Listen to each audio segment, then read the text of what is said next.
Adıyaman 6. Gıda Yöresel Ürünler, Hediyelik Eşya ve El Sanatları Fuarı'nın bugün pazartesi 5 Nisan pazartesi itibariyle açılışını yaptık. Saat 10 ile 20.30 arasında Cuma gününe kadar, 9 Nisan Cuma gününe kadar Adıyaman'da 6. kez yöresel lezzetler, yöresel kültürler fuarını açmış bulunuyoruz. HES koduyla sorgulama yaparak ve ateş ölçümü yaparak maske, mesafe, hijyen kurallarına uyarak fuarımızın açılışını yaptık. Vatandaşımızın hijyeni ve sağlığı için fuar merkezimizde şu anda geniş koridorlar kuralına uyuyoruz ve bunun yanı sıra maske ve mesafe ve hijyen kuralına da riayet ediyoruz. Fuarımız 6. kez Adıyaman'da gerçekleşiyor. Türkiye'nin her yerinde fuarlar düzenlemekteyiz. Geçtiğimiz ayda Şanlıurfa Fuar ve Kongre Merkezi'nde 5. Şanlıurfa Gıda Yöresel Ürünler Fuarı'nı yapmıştık. Adıyaman'da şu anda bu kültür yerleşti. Vatandaşımız fuara gayet yoğun ilgi gösteriyor ve fuarımızda çeşitli firmaları ziyaret ederek ürünlerini alıyorlar. Ramazan öncesi hem uygun fiyata hem de bulamadıkları ürünleri fuar merkezine gelerek burada bulabiliyorlar. Bizim ürünlerimize gelen zamı biz sattığımız fiyata alamıyoruz. Bizden kaynaklı olamaz. Ortamın şartı ona gerekiyor. Durumun şartı ekonomiden dolayı. Sütlere gelen zam bizim ürünlerimize de geliyor. %35 zam geldi. 35'e sattığımız şeyi 35'e alamayırız. Ne oldu? Biz de üstüne mecbur 5 lira 10 lira koyacağız. Vereceğiz buraya hayat şartlarına göre. İşimizi sürdürmemiz, ürünlerimizi satmamız için, hayat devam ettirmemiz için gereken şeyleri yapıyoruz. Üzerine 3-5 biz koyuyoruz. Yoksa bizden kaynaklı değil. Yeme, süte, her şeye gelen zam tabii ki etkiliyor ortalama fiyatını. Süt ürünlerine %35 yine zam geldi ama biz zamsız satıyoruz bunu.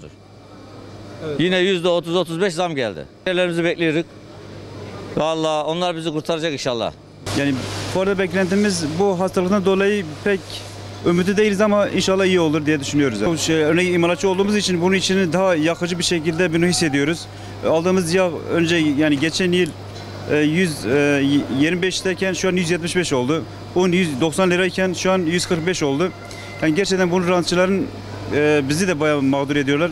Bunların önünün kesilmesi iyi olur diye düşünüyorum. Bu da devletin bir boşluğu diye düşünüyorum yani. Bundan dolayı yani iş yoğunluğunu bekliyoruz ama hani pek aman beklemiyoruz hani salgının getirdiği sonuçları da gördükten sonra, ama yine hijyen kurallarına uyarak hani Adıyaman'da daha uzun bir sene boyunca hani fuar olmadan dolayı bekliyoruz, ona göre hani iyi bir kazanç bekliyoruz salgın şeylerini atlatmak için. Vallahi zamı biz kendi keyfimizden yapmıyoruz. Yani maliyetler çok arttı gerçekten. Şu an gübrenin, yani ben çiftçiyim. Kendi üretimi olduğu için söyleyeyim. Şu an gübrenin kilosunu 4500 liraya alıyoruz.